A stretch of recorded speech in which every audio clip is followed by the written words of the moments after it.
ये पितरों की तीनों कन्याएं मैना, धन्या और कलावती भगवान का नारायण का दर्शन करने श्वेत द्वीप वैकुंठ गई हुई थी।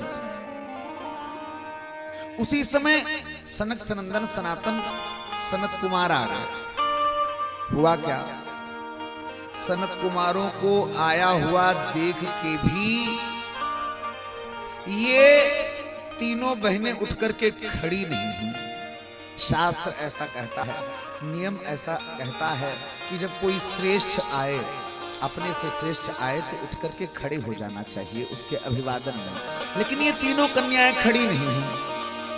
सनत कुमारों को क्रोध आ गया।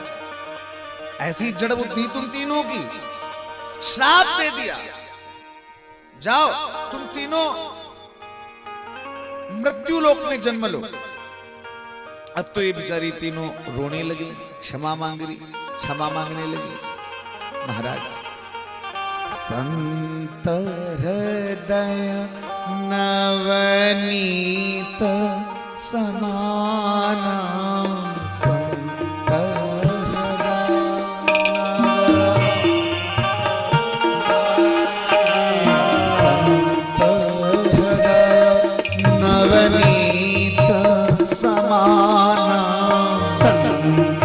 स्वामी बाबा लीलामृत मानस में गाया। संत हृदय नवनीत समाना, संत हृदय नवनीत समाना।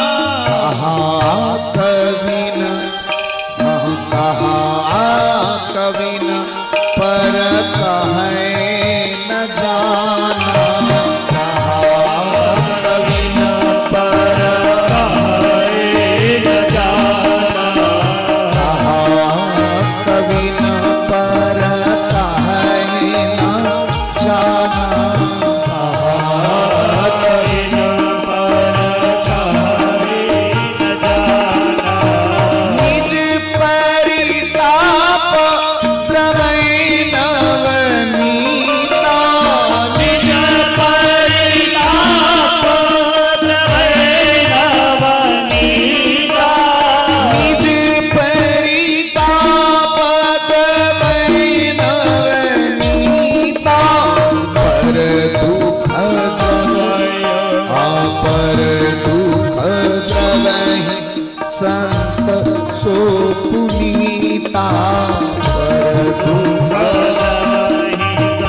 क्या,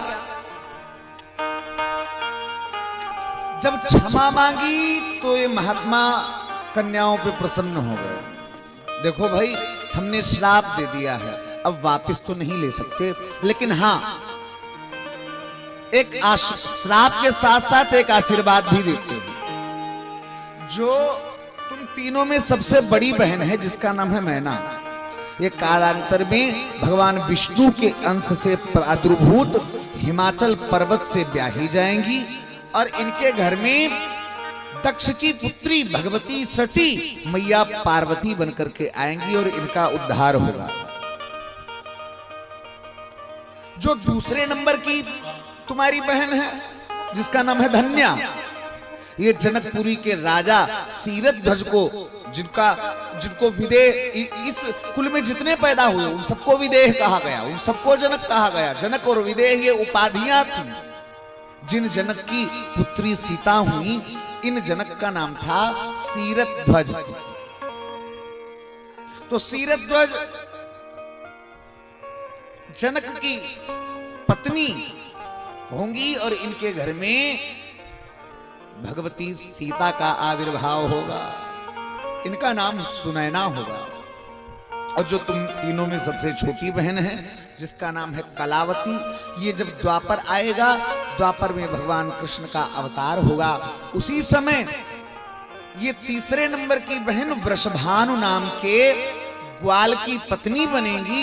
इनका नाम होगा, वहां भी इनका नाम कलावती और कीर्ति के नाम से इनको जाना जाएगा। ये अपनी पुत्री राधा को जन्म देने के बाद राधा के साथ ही गोलोक धाम को पधार के अपना जन्म सुधारेंगी। ये सीता जी की, पार्वती जी की और राधा जी की, इन तीनों की माताओं की कथा पता है। इस दृष्टि से अगर देखा जाए तो राधा जी, सीता जी और पार्वती जी ये तीनों सगी मौसेरी बहन हैं। ऐसा हम नहीं कह रहे, शिवपुराण कह रही है, शिवपुराण की कथा कह रही है। विष्णोरंशस्य शैलस्य हिमाधारस्य कामिनी ज्येष्ठा भवतु तत्तत्या भविष्यत्येव पार्वती। तीनों के विषय में ये शिवपुराण में लिखा हुआ। तो कालांतर में जैसा कि महात्माओं ने कहा था वैसा ही हुआ।